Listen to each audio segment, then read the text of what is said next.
महानुभावहरू र पत्रकार साथीहरू, मैले आज आफूले धेरै कुरा भन्ने भन्दा धेरै कुरा सुन्ने उद्देश्यको साथ आएको थिएँ। मैले सुने, मैले राम्रैसँग सुने। त्यो सुनेको कुराहरूको बारेमा अहिले नै म धेरै टिप्पणी गर्न आवश्यक ठानेको छैन। मैले मनन गर्न आवश्यक ठानेको छु, मनन गर्छु।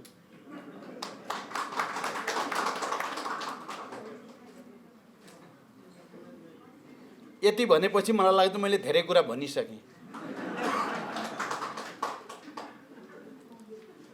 हिजो मात्रै पेरु कम्युनिस्ट पार्टीका संस्थापक तथा अध्यक्ष, शाइनिङ पाथका नेता अबिमाइल गुजमान गोन्जालोको मृत्यु भयो। मैले छोटो टिप्पणी सार्वजनिक गरेको छु। क्रान्तिको एउटा मोडेल कमरेड गोन्जालोको निधनसँगै तत्कालको लागि अन्त्य भयो भन्ने मैले महसुस गरेँ, अनुभूति गरेँ। मैले त्यो टिप्पणी गरेँ। वैचारिक निष्ठा र त्याग र समर्पणको प्रतीकका रूपमा कमरेड गोन्जालोप्रति श्रद्धा भनेर मैले भने। यहाँ प्रसङ्ग आयो गोन्जालोको पनि, म अहिले त्यसको बारेमा पनि धेरै टिप्पणी त गर्न चाहन्न। तर म के भन्न चाहन्छु भने गोन्जालोको रिहाईको निम्ति खासै गरिएन भन्ने कुरा सत्य होइन। नेपालबाट, नेपालका कम्युनिस्टहरूले र अन्तर्राष्ट्रिय कम्युनिस्ट आन्दोलनको तर्फबाट पनि उहाँको गिरफ्तारी र उहाँमाथि भएको अमानवीय दमनका विरुद्ध निकै धेरै अभियानहरू चले। त्यो चलाउने मध्ये मैले नेतृत्व गरेको पार्टी र आन्दोलन पनि एउटा हो, जसले राष्ट्रिय रूपमा मात्रै होइन अन्तर्राष्ट्रिय रूपमा पनि त्यसलाई स्थापित गर्ने र अगाडि बढाउने जमर्को गर्यो। म त्यो चाहिँ स्मरण गर्न आवश्यक सम्झेँ मैले अहिले। त्यहाँ नेपालबाट या अन्तर्राष्ट्रिय कम्युनिस्ट आन्दोलनबाट केही नै भएन भन्ने कुरा होइन, तर कम्युनिस्ट आन्दोलन समग्रतामा रक्षात्मक स्थितिमा धकिलिएको हुनाले जुन स्तरबाट त्यो अभियान आउन सक्नु पर्थ्यो आएन, त्यो कुरा चाहिँ साँचो हो। फेरि पनि उहाँले वैचारिक निष्ठा र त्याग र समर्पणको जो प्रतीकको रूपमा आफूलाई स्थापित गर्नुभयो, आउने पिँढीले त्यसलाई सम्मान गरिराख्नेछ, त्यसबाट प्रेरणा लिइराख्नेछ र फेरि नयाँ ढङ्गले क्रान्ति प्रक्रियालाई अगाडि बढाउनको निम्ति त्यसको सदुपयोग गरिराख्नेछ भन्ने विश्वास म व्यक्त गर्न चाहन्छु। यति भनिसकेपछि म कमरेड परशुराम तामाङ, जो हाम्रो पार्टीको केन्द्रीय समितिको सदस्य पनि हुनुहुन्छ र केन्द्रीय समितिको सदस्य हुनुको नाताले यो किताबमा उहाँका सकारात्मक पनि केही सीमाहरू पनि व्यक्त भएकै छन्, जसको टिप्पणी र चर्चा यहाँ भइ नै सकेको छ। म त्यसमा पनि धेरै जान चाहन्न। म खालि कमरेड परशुराम तामाङलाई धन्यवाद भन्न चाहन्छु। तपाईँले निकै प्रतिकूल अवस्थामा, अझ कोभिड-19 को महामारी चलेको बेलामा आफ्नो श्रम र आफ्नो क्षमतालाई बडो सकारात्मक र रचनात्मक काममा सदुपयोग गरेर एउटा नयाँ बहस कम्युनिस्ट आन्दोलनमा र देशको राजनीतिक आन्दोलनमा सृष्टि गर्न यो नेपाली कम्युनिस्ट आन्दोलनको कार्यदिशा नामको पुस्तक तयार पार्नुभयो। त्यही कोभिड-19 भित्रै र एउटा नयाँ बहस चाहिँ आजको यो छलफलले पनि त्यसको सुरुवात गरेको छ। त्यसको लागि विशेष रूपले म कमरेड परशुराम तामाङलाई धन्यवाद भन्न चाहन्छु, तपाईँको रचनात्मक र सकारात्मक योगदानको लागि। हामी अहिले सबै नै साँच्चै नै आजको दुनियाँको समस्या भनेको नेपालको मात्रै होइन, संसारभरिकै समस्या भनेको विचार र राजनीतिको विकासको समस्या नै हो। नयाँ वैचारिक राजनीतिक संश्लेषणको समस्या हो, नयाँ अनुसन्धानको समस्या हो। आजको युगको सापेक्षतामा, आजको विज्ञान प्रविधिको विकासको सापेक्षतामा, उत्पादक शक्ति र उत्पादन सम्बन्धमा आएको हेरफेर र विकासको सन्दर्भमा र यो सबैले मानिसहरूको जीवन यापनमा ल्याएको परिवर्तनका सन्दर्भमा मार्क्सवादका आधारभूत सिद्धान्तहरूको उपयोग गरेर नयाँ वैचारिक राजनैतिक कार्यदिशाको विकासको चुनौती हो। यहाँ कुनै नेता विशेष या पार्टी विशेष बिग्रियो सराप्ने कुरासँग यो रिलेटेड होइन।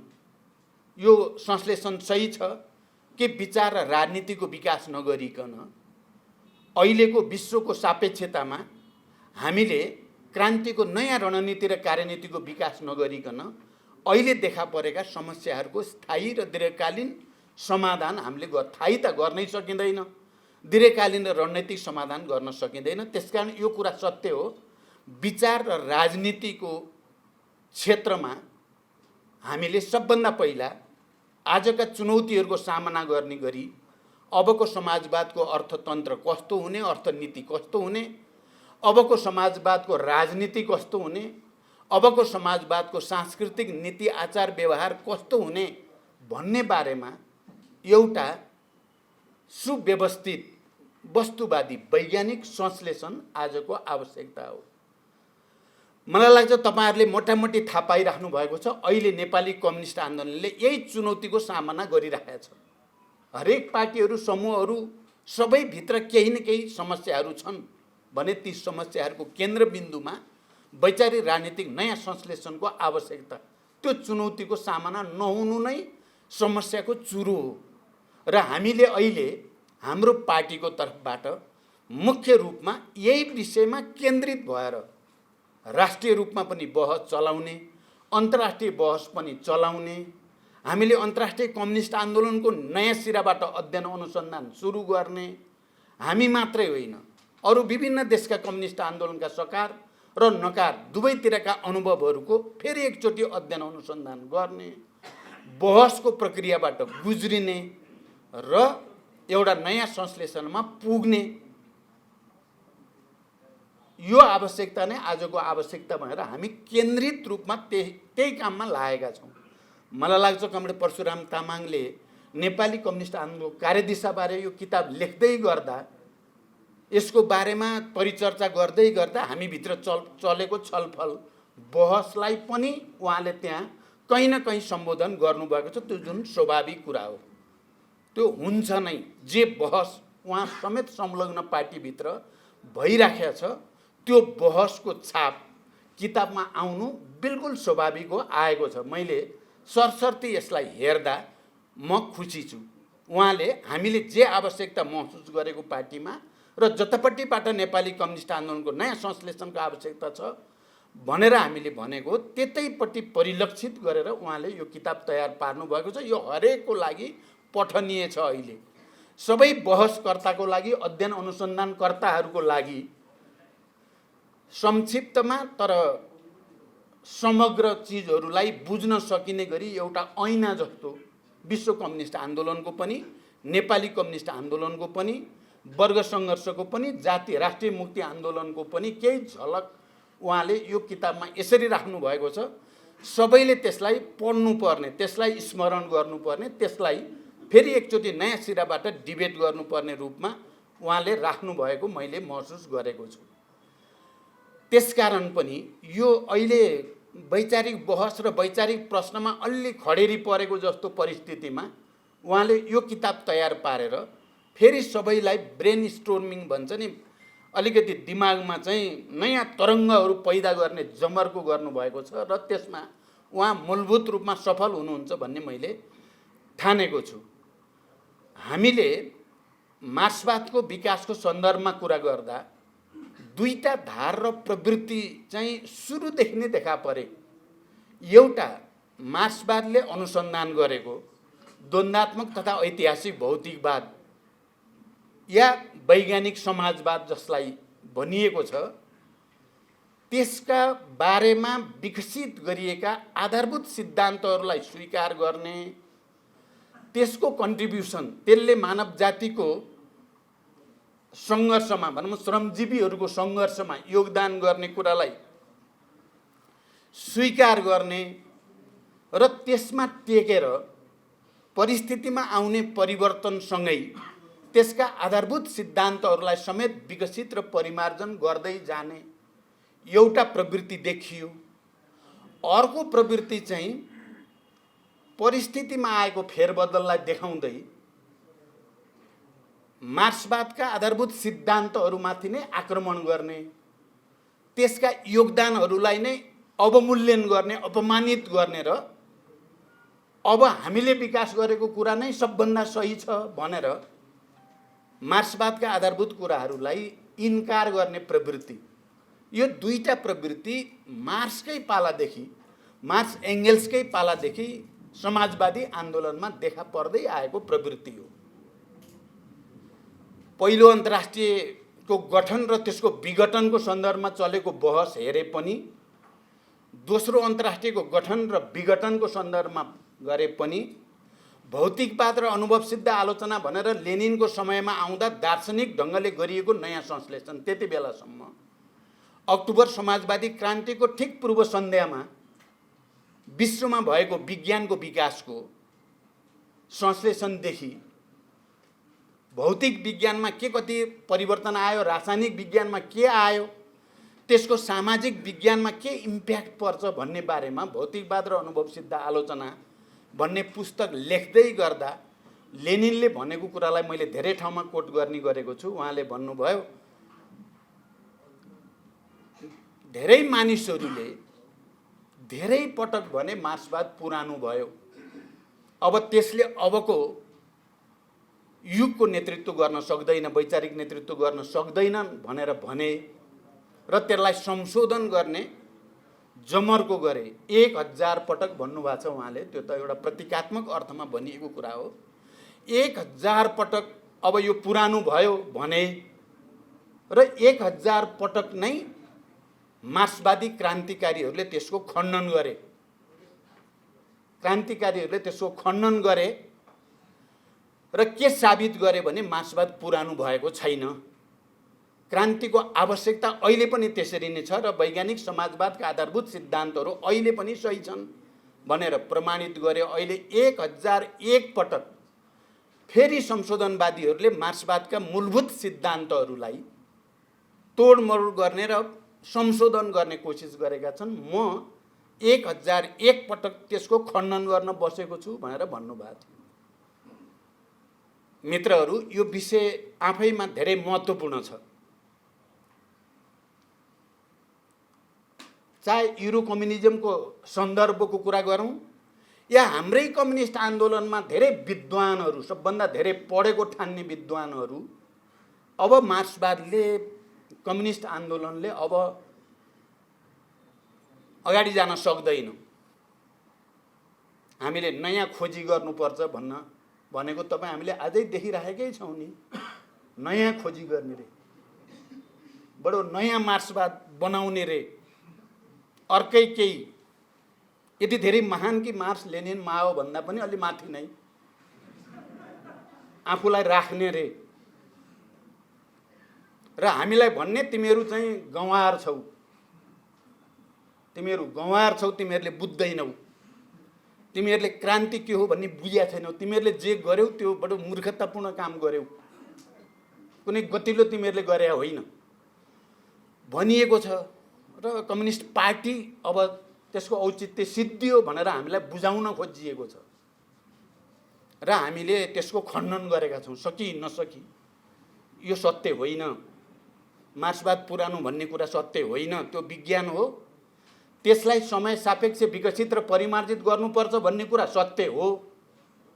कम्युनिस्ट पार्टीलाई विकसित परिमार्जित गर्नुपर्छ भन्ने सत्य हो, तर कम्युनिस्ट पार्टीको काम छैन भन्ने सत्य होइन। मार्क्सवाद अब भनिराख्न पर्दैन भन्ने सत्य होइन। वैज्ञानिक समाजवादको आवश्यकता अब छैन भन्ने कुरा सत्य होइन भनेर हामी खण्डन गरेका छौँ र हामीले त्यस्ता उपदेश दिनेहरू धेरै देख्यौँ क्या। नेपालको कम्युनिस्ट आन्दोलनको गएको 71 वर्षमा धेरै देखिए उपदेश, बडो मिठोसँग। अरू सबै खराब, म चाहिँ ठिक भन्ने र उपदेश दिने धेरै भए। म के भन्न चाहन्छु भने मार्क्सवादमा धेरै सत्यहरू छन्, तर तीमध्ये चाहिँ एउटा कुरा विद्रोह जनताको अधिकार हो भन्ने कुरा र मार्क्सले आफ्नो फिलोसफीलाई व्याख्या गर्दै गर्दा विद्वानहरूले व्याख्या त धेरै गरे, तर मुख्य कुरा त बदल्ने हो भन्ने कुरा, यो एक्सनसँग सम्बन्धित कुरा हो। र त्यो मानिस र त्यो प्रवृत्तिले कहिल्यै पनि दुनियाँ बदल्ने कुरालाई धेरै योगदान गर्न सक्दैन, जसले इतिहासमा भए गरेका सकारात्मक कुरालाई सम्मान गर्न सक्दैन र ती सब खराब हुन्। म चाहिँ अब नयाँ सुरु गर्छु भन्यो भने बुझ्नु होला, यो गयो। नेपालको कम्युनिस्ट आन्दोलनमा भएका सामन्तवाद विरोधी, साम्राज्यवाद विरोधी आन्दोलन, त्याग, तपस्या, बलिदानका कीर्तिमानहरू, जातीय, क्षेत्रीय, वर्गीय जागरणका निम्ति गरिएका बलिदानका कीर्तिमानहरूलाई सम्मान गर्न डराउने, त्यसको नाम लिन डराउने, त्यो भन्यो भने जात जान्छ क्यारे जस्तो गर्ने, त्यसो गर्ने विचार प्रवृत्ति र व्यक्तिबाट क्रान्तिको योगलाई धेरै सेवा हुँदैन। विचार गर्नु होला तपाईहरु सबैले पनि यो कुरा मनन गर्न जरुरी छ। मैले यसो भन्दा बडो अनौठो लाग्छ होला टिप्पणीकार साथीहरूलाई। टिप्पणीकारले माओवादीको नाम लिन पनि चाहनु भएन, प्रचण्डको त नाम आउँछ कि भनेर डराउनु भयो। के हो यो व्यक्तिगत कुरा हो, व्यक्तिगत प्रशंसा खोजेको कुरा हो र यो इतिहासप्रति हामी कतिको न्यायपूर्ण ढङ्गले सोध्ता रचौं, कतिको पूर्वाग्रह विहीन ढङ्गले इतिहासप्रति र आन्दोलनका योगदानप्रति सोच्दा रचौं भन्नेसँग सम्बन्धित कुरा हो। मलाई के सम्झना आउँछ भने चिनिया कम्युनिस्ट पार्टीभित्र ठुलो डिबेट चलेको बेलामा लिउ साओची र माओ सेतुङको त निकै ठुलो प्रवृत्तिगत सङ्घर्ष चलेको थियो। एकचोटि माओले चाहिँ राष्ट्रपति चाहिँ लिउ साओची थिए। लिउ साओची विश्व भ्रमणमा गए राष्ट्रपतिको हैसियतले। फर्केर आएपछि माओले एक ठाउँमा भन्नुभएको छ क्या, यो लिउ साओचीले मेरो नाम संसारभरि कहीँ पनि एक ठाउँमा नि उठाएन। माओले भने हो यो। माओ साह्रै संकीर्ण भएर आफ्नो नामको भोको भएर भनेको त मैले बुझ्दाखेरि पक्कै पनि होइन।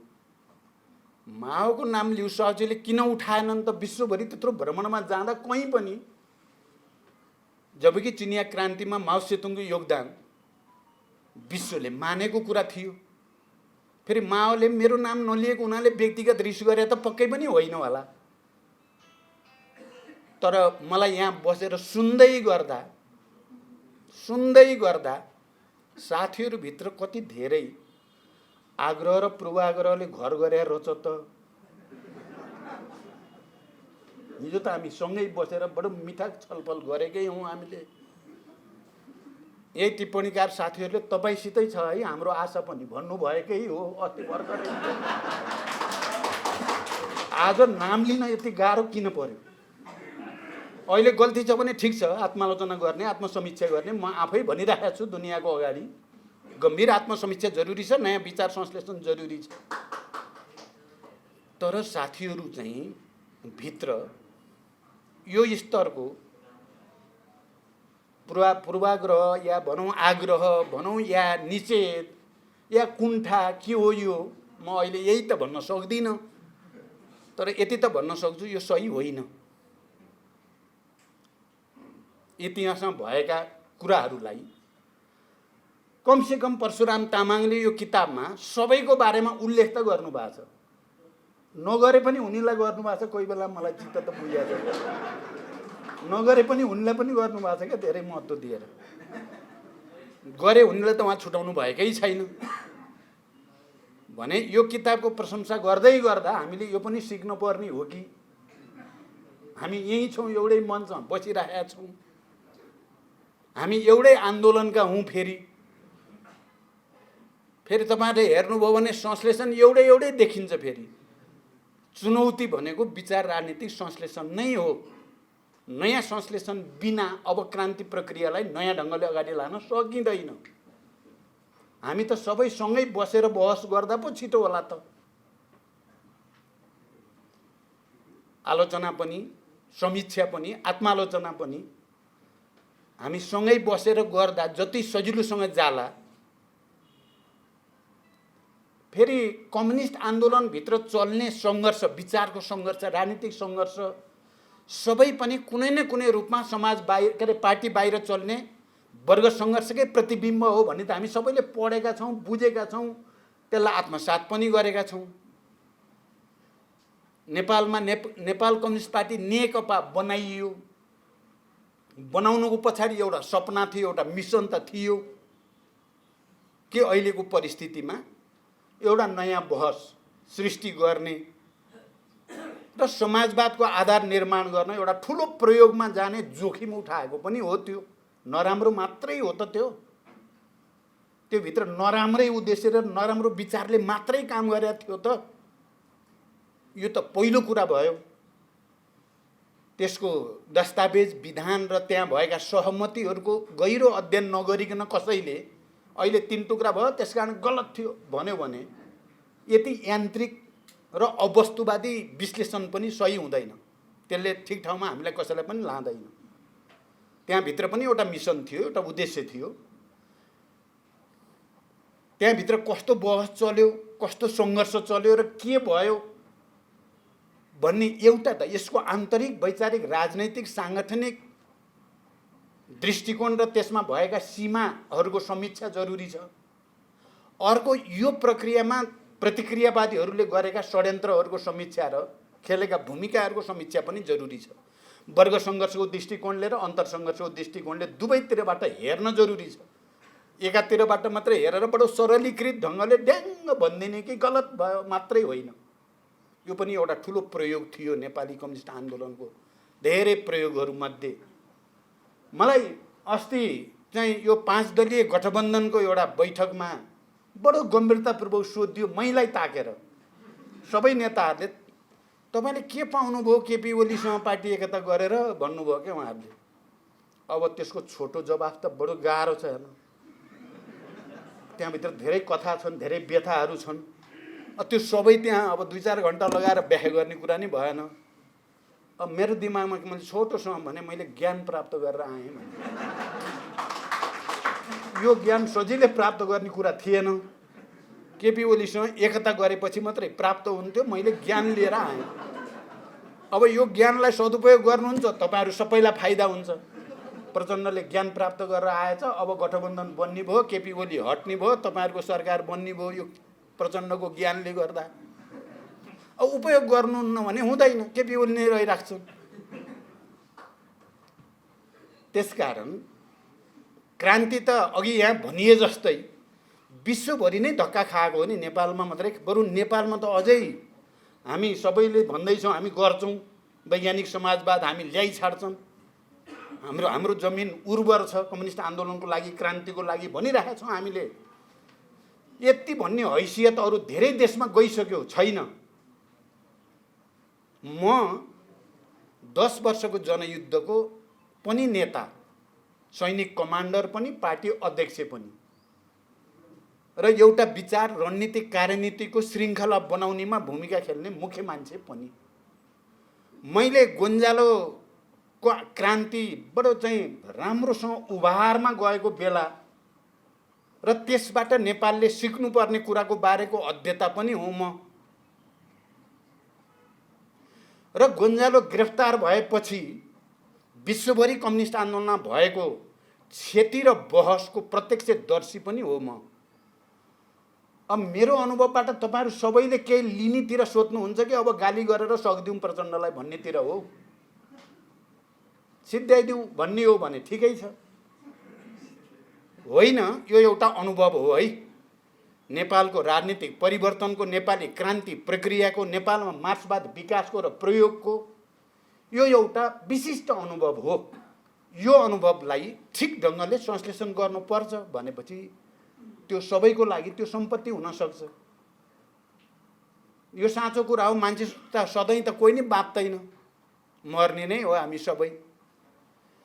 यहाँ उपस्थित धेरै जसो चाहिँ युवा देख्छु म, केही चाहिँ दाढी फुलिया देखे पनि धेरै जसो चाहिँ युवा नै हुनुहुन्छ। तपाईँहरूभन्दा अब हामी चाहिँ उत्तरार्धतिर लागिसकेका मान्छेहरू भयौँ। हाम्रोबाट तपाईँहरू के सिक्ने? हामी लास्टसम्म बस्न मन पनि छैन। तर यो आन्दोलनलाई बीच बाटोमा छोडेर भाग्न नि झन् मन छैन। यसलाई त एउटा ठाउँमा त पुर्याएर छोड्न पाए हुन्थ्यो माथि जाँदा भन्ने छ नि त। त्यो जिम्मेवारी बोध हुनु चाहिँ पदमा टाँसिराख्न खोज्नु मात्रै हो त। यसको पनि व्याख्या चाहियो। माओले कस्तो एकचोटि भन्नुभएको छ, तपाईँहरूले नै पढ्नुभएकै होला, सबै साथीहरू गए म मात्रै कति बाँच्न परेको भन्नुभएको छ क्या। म मात्रै अहिले बाँचे, अब घ्यार हुँदा नि बाँचे नि त माओ त। बोलेको बुझिँदैन, सुनिँदैन, तैपनि मिसिन लाएर के भन्यो होला बुढाले भनेर मिसिनबाट सुन्नुपर्ने गरी बाँचे। आफैले मिसिन लाउनुभन्दा अगाडि कस्तो म चाहिँ किन बाँच्नु पर्यो होला भने पनि भने। फेरि मर्ने बेलामा विश्वभरि माओको बारेमा, माओ विचारधाराको बारेमा त्यत्रो बहस छ। हामी सबै त्यही माओकै चेलाको रूपमा हामी जन्मिया हो। सबै माओ विचारधारा, माओको योगदान, माओको क्रान्तिकारी लाइन भनेरै हाम्रो यो पिँढी, हाम्रो पिँढी चाहिँ मुख्य रूपमा त्यहीँबाट जन्मेको पिँढी हो। तर माओले 76 मा आउँदा नआउँदै 75 मा हो उहाँले भनेको म अहिले पार्टीमा एक्लो छु भन्नुभयो क्या। संसारभरि माओवादीको बिगबिगी छ, जतासुकै क्रान्ति। इन्डियामा पनि नक्सलाइट मुभमेन्ट पनि त्यति बेलै चलेर एउटा हाइटमा पुग्यो। उता तेलङ्गानाको भर्खरै चाहिँ एक ढङ्गले गएको थियो। संसारभरि माओवादी पार्टीहरू जन्मेका छन्। माओ माओ भनेको छ। आफ्नै पार्टीभित्र माओले के फिल गरेछन् भन्दाखेरि म एक्लो छु भन्ने फिल गरेछन्। हुँदा हुँदा त्यो आफ्नो श्रीमती हुन् त, अहिले चाहिँ पार्थले भन्नुभयो कोविद गान्धीको कुरा। उनको श्रीमती के अरे नाम? अनुराधा। तर माओले चाहिँ लास्टमा भने त मलाई श्रीमतीको पनि विश्वास छैन भने हो माओले। यो के तिमीहरू पनि 4 जना बनाएर नहिँड न भनेर त भनेकै हो माओले। कहिलेकाहीँ म पनि यस्तै हुँदो रहेछ। सायद अब म 1-2 वर्षपछि एक्लो पो हुने हो कि, र माओले जस्तै म एक्लो छु भन्न पर्ने हो कि। कहिलेकाहीँ त्यस्तो चित्र पनि दिमागमा आउँछ क्या। तपाईँहरू यो पनि चिन्तन मनन गरिदिनु होला। नेपाली कम्युनिस्ट आन्दोलनको कार्यदिशाका सन्दर्भमा यो रोग के हो कम्युनिस्ट आन्दोलनभित्र? लेनिन गोली लगाइसकेपछि त उहाँ बिरामी हुनुभयो। लेनिन स्टालिन हामीले बुझ्दाखेरि त बडो मिल्ने साथी भनेर बुझिन्थ्यो। तर अहिले पढ्दै जाँदा, हेर्दै जाँदा त लास्टमा त स्टालिनले त लेनिनलाई चाहिँ क्रुस्कालाई नभेट भन्नेसम्म भने देखिन्छ। हेर्नुहोस्, त्यो लोन्सानी भेट्यो भने षड्यन्त्र गर्छन् मेरा विरुद्ध भनेर चाहिँ भन्न खोजिया देखियो त्यहाँ त।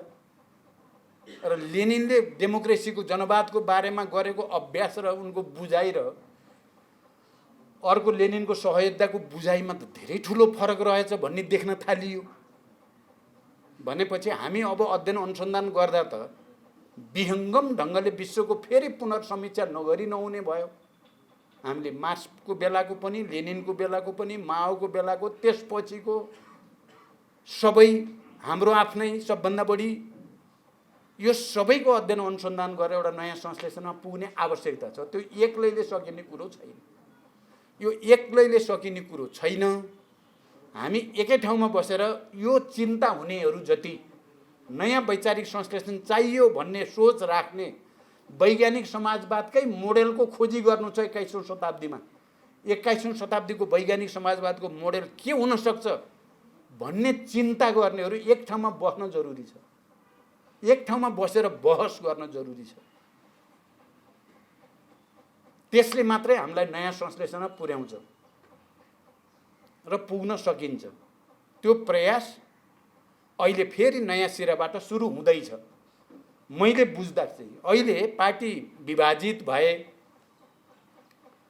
माओवादी आन्दोलन, माओवादी पार्टी पनि विभाजित भयो पटक पटक, नेकपा पनि विभाजित भयो, अर्को पनि विभाजित भयो। विभाजित भएकाहरू नै हामी यहाँ उफ्रिरहेका छौँ, बोलिरहेका छौँ मेरो कुरा यो भनेर। हामी कुन चाहिँ हो र विभाजित नभएको? यहाँ बोल्नेहरू कोही विभाजित नभएर बोले हो र? त्यसकारण अब एक चरण विभाजित भएर हेरियो, लसार पाटो लाग्नेवाला केही पनि छैन। त्यसकारण फेरि एक ठाउँ आएर हेरौँ। यो पो वैज्ञानिक हुन्छ त।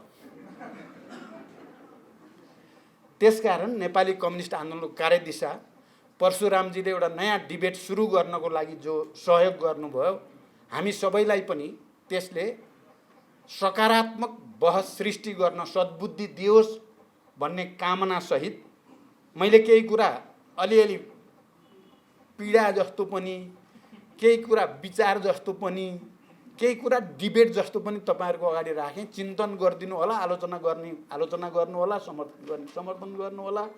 त्यसले कार्यदिशाको विकास गर्न मद्दत गर्नेछ भन्ने विश्वाससहित बिदा हुन्छु। धन्यवाद। अभिवादन।